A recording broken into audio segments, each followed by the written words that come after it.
It is fortuitous. I was going to make a video about free speech in South Africa, and fundamentally, this story about Gayton McKenzie and the stuff that's been happening over the course of the last week with the Open Chats podcast and their racist remarks, calling colored people incestuous as well as crazy, and then Gayton McKenzie calling them out, and then some black race baiters in the country immediately decided to defend the Open Chat podcast because black people must be allowed to call colored people incestuous, crazy people. But of course, colored people can't say the same stuff about black people or even anything mean about black people because then they're just racists. Because, hey, we live in a country where some black people genuinely believe that they are incapable of being racist. They're allowed to say whatever they want. They can sing "Kill the Boer, Kill the Farmer." They can speak ill of black people and colored people and Indian people. They can say that they don't want these people here. They can do whatever they want, and they will never be racist because they have some new version or definition of racism, which actually says that no. If you're oppressed, you cannot actually be racist. Well, that's just nonsense. Racism is literally viewing other people as inferior to yourself. That's end of discussion. Doesn't matter whether you're oppressed or oppressor. None of that matters. There's no power dynamic. That's just invention, right? But you believe something about a whole group of people purely based on the race of their skin. Congratulations, you're a racist. In fact, it doesn't even have to be derogatory. If you hold the view that, oh, black people are just fast, that's a racist view. Not all black people are fast, right? Some black people are very, very fast, but not all black people are very, very fast. So the view that all black people purely by the virtue of their skin must be fast, that would be a racist viewpoint. You're assigning an attribute to a group of people purely based on the color of their skin and nothing else. Therefore, you are racist. Congratulations. This is just how it works. But in South Africa, of course, if you're black, a lot of people believe that they cannot, in fact, be racist. But Gayton McKenzie has really been getting the ace kicked out of him, right? Because the people are... And it would have been one thing if the black people doing this were actually defending or actually attacking Open Chat's podcast as well as attacking Gayton McKenzie, but that's not what's happening here. They're defending what the Open Chats guys said and attacking Gayton McKenzie, which is sort of weird, right? But Gayton McKenzie hits back and he's like, if the president fires me, there'll be hell to pay, right? You don't know what's coming, is effectively what he says. So some kind of threat. Don't know what it is, but clearly this man believes that he can make the country ungovernable should that happen. And I don't know yet if the president is actually going to fire Gayton McKenzie. We do know that there's some weird stuff happening with the ANC wanting to involve ActionSA and Bossa and these guys in the GNU as well. So maybe it is possible, right? The fact of the matter is Gayton McKenzie's PA doesn't hold enough sway within the GNU to really matter that much, right? But effectively, I'm not going to go over everything because we did that in the last video, and that's really not important to me. I do want to highlight, though, one thing, and that's South Africa's #1 race baiters are actually the ActionSA boys. Now, I have to tip my hat to them. These guys genuinely don't miss a beat when it comes to the ability to run the race wars, right? They were first on the scene to take Gayton McKenzie to the Human Rights Commission of South Africa. They are relentlessly attacking Gayton McKenzie. And what's super interesting about ActionSA is prior to the last election, they were actually preaching non-racialism in South Africa. They were actually preaching that we should move past race. Then ActionSA got one of its biggest defeats yet. It didn't grow, it shrunk in the last election. And Herman Mashaba clearly realized the truth of South African politics. And that is, you have to play the race card. You have to make sure that the majority of people in this country feel like they're victims and they believe that you and you alone hold the keys to the kingdom to get them out of their victimhood status. If you don't do that, you're not going to get the votes. Here's Herman Mashaba, for example, responding to Kenny Kuneni, a black man, by the way, saying, "Hi, Kenny, I suggest you leave this matter to black people to decide for themselves. As a black race, we have been insulted for a long time, and the perpetrators will always tell us to move on. We are not moving on until Gayton McKenzie apologizes, finish, and clear. Of course, he doesn't just want Gayton McKenzie to apologize. He wants him fired, and he wants him brought before the Human Rights Commission. Kenny Kunene, as I said, looks like a black man to me, right? So he is, as a black man, under the restrictions placed on it by Herman Mashaba, allowed to speak on this issue. Herman Mashaba here. If this is an apology, it is a deliberate distraction from the real issue under the spotlight. How do you possibly connect racist utterances with ActionSA wanting to join the GNU? That's literally what it is, Herman. Herman, you understood your assignment after the last election. Unless you become the race-baiting prince of South Africa, you will never win an election. You will never even come close to it. So you just became the EFF light.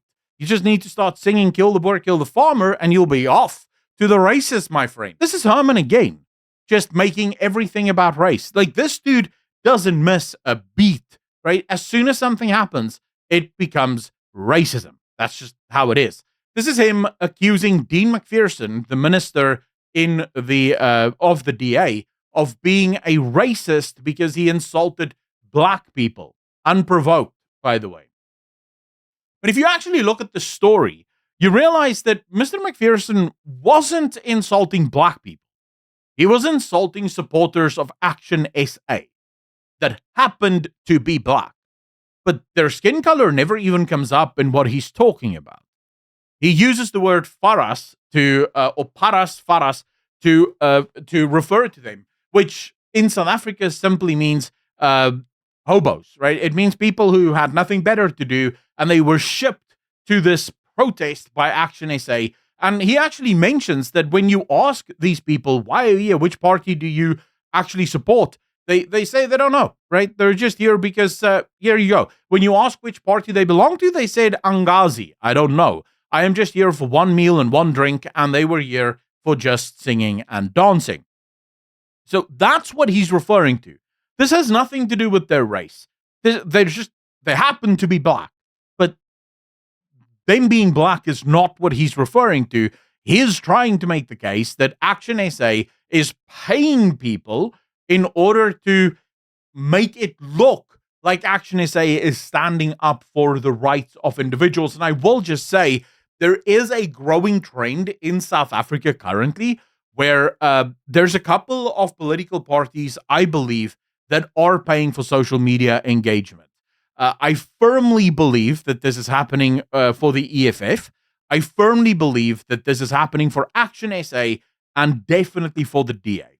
I've noticed that whenever you post anything about ActionSA, the DA, or the EFF, the same people show up, and it's the same message. They show up with the exact same message, responding in the exact same way, saying the exact same things, pushing sort of speaking in ways that isn't normal. Like, normal humans wouldn't speak this way. It's just what I've noticed, right? I might be wrong. Maybe they're not paying for social media influencers, but I wouldn't be surprised, as most of the political parties are starting to realize that the main war is now being fought on social media. As more and more South Africans are connecting to the internet, they understand that they need to gain the zeitgeist of the social media landscape.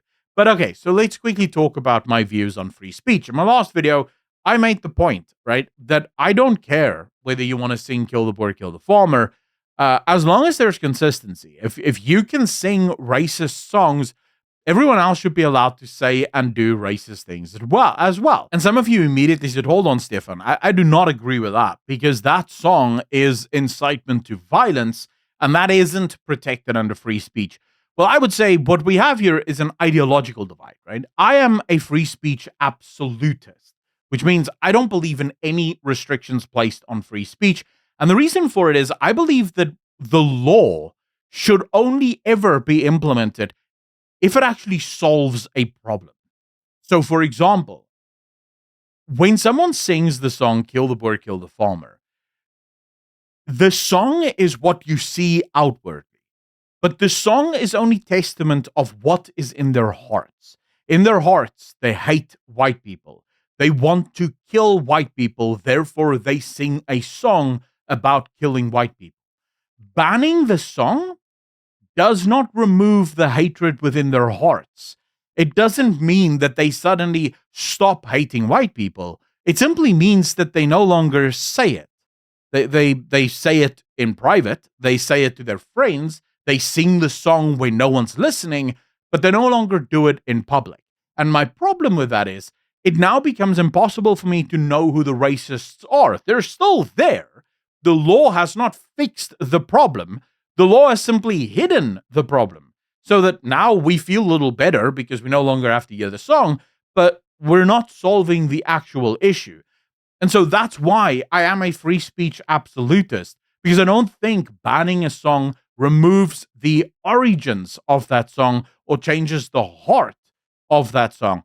Where I do actually think we need a change in the law is what happens to people who say or sing songs like that when someone goes out and murders people because of that song. And there, I think, if Julius Malema is singing Kill the Boer, Kill the Farmer, an EFF supporter then goes to a farm and murders a farmer and his family, Julius Malema himself should be held accountable for singing that song because his song directly influenced someone and pushed someone towards violence. That's fine. You've incited violence. Violence occurred as a result of your incitement. Therefore, you are held accountable for the violence that was incurred. There, I'm absolutely happy with it because speech has consequences, and I'm perfectly fine with speech having consequences, provided that you're allowed to speak in the first place. I don't think if someone just says something racist and nothing happens as a result of that, that there should be any reason, and you being offended is not, in my opinion, reason enough. Unless actual violence occurs as a result of what you're saying, you should be allowed to say whatever you want without facing any consequences as a result of what you had said. That's at least my perspective on it, right? And that's how I view all speech. You guys will know in the comment section, there's plenty of you that write very harmful and hurtful stuff that I have to read. I don't ban you. I don't block you. I don't remove you. You're welcome to say whatever you want, right? That's your prerogative.